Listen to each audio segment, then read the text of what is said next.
My lips are moving, they must be cursing. So for you new guys, this is Voicebox. This is a story, it's a song, it's a serenade, it's a old school front stoop, it's a modern day confessional. It's where folks like us come to weave and unfurl, to fall into artistry, to tap into inspiration, where a song leads to a story and a story leads to a song, and the beat goes on and up and out, and your head nods in agreement, and your feet tap to the rhythm, and your hands meet in anticipation for the chance to share your voice. Yay! And that's the whole idea, is to get you to share your voice, to open up and to spill your beans, because in the end we realize, like, the time that you are the most afraid to tell your truth, there's about 10 other people in the audience who are saying, fuck, me too. She's so brave to tell us the truth about her story. Maybe you don't curse like me, but maybe you're saying, wow, me too. Golly gee, that's my story. So we have some great storytellers tonight. We've got a real great show tonight, and we're going to open it up with a little something that I like to call story weave. Story weave. Or maybe, story weave. Let's go with that. Story wiener. No, that's another show, Kathy. Oh, story weed. Well, doesn't that happen every week? I'm gonna have to send this one to Bruce. The moment I first learned about the events of 9/11, I was on my way to a funeral. I saw a brief picture on the TV as I was leaving the house. I heard the still uncertain reports from Rokan on the radio. The first tower collapsed right before I entered the church at 10 a.m. The moment I found out, I was ironing at 7 a.m. in the morning, Pacific time, listening to classical radio when a gentleman came on the air and announced that a plane had crashed into a tower.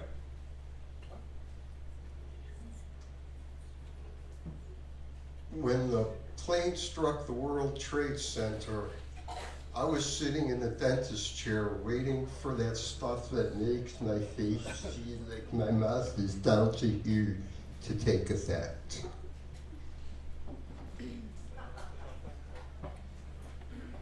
My first thought was that this was not the first time that a small plane hit a big building in New York City, thinking of the Empire State Building. And I wondered if my friend Joanne could see what happened from her office window across the street. My first thought as I was listening to the radio and ironing was, this must be some kind of accident. That's all, just an accident. My first thought is the dental assistant told me that the plane flew into the World Trade Center is, oh, she's such a drama queen. How am I ever going to sleep through this procedure?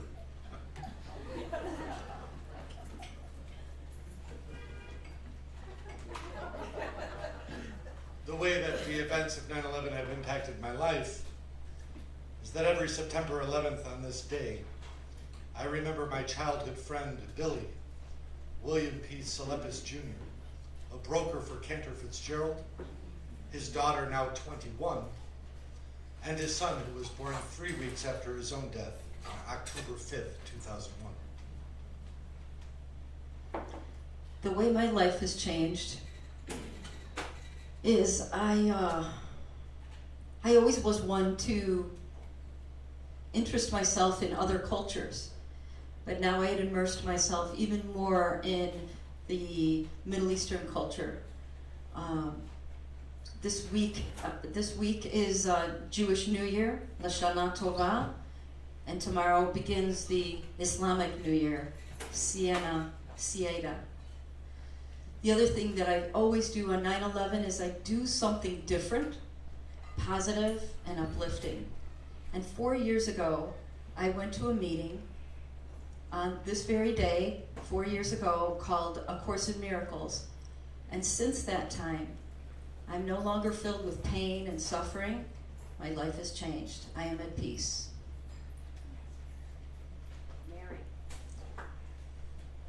My life has changed very little since September 11th, since the plane hit the World Trade Center.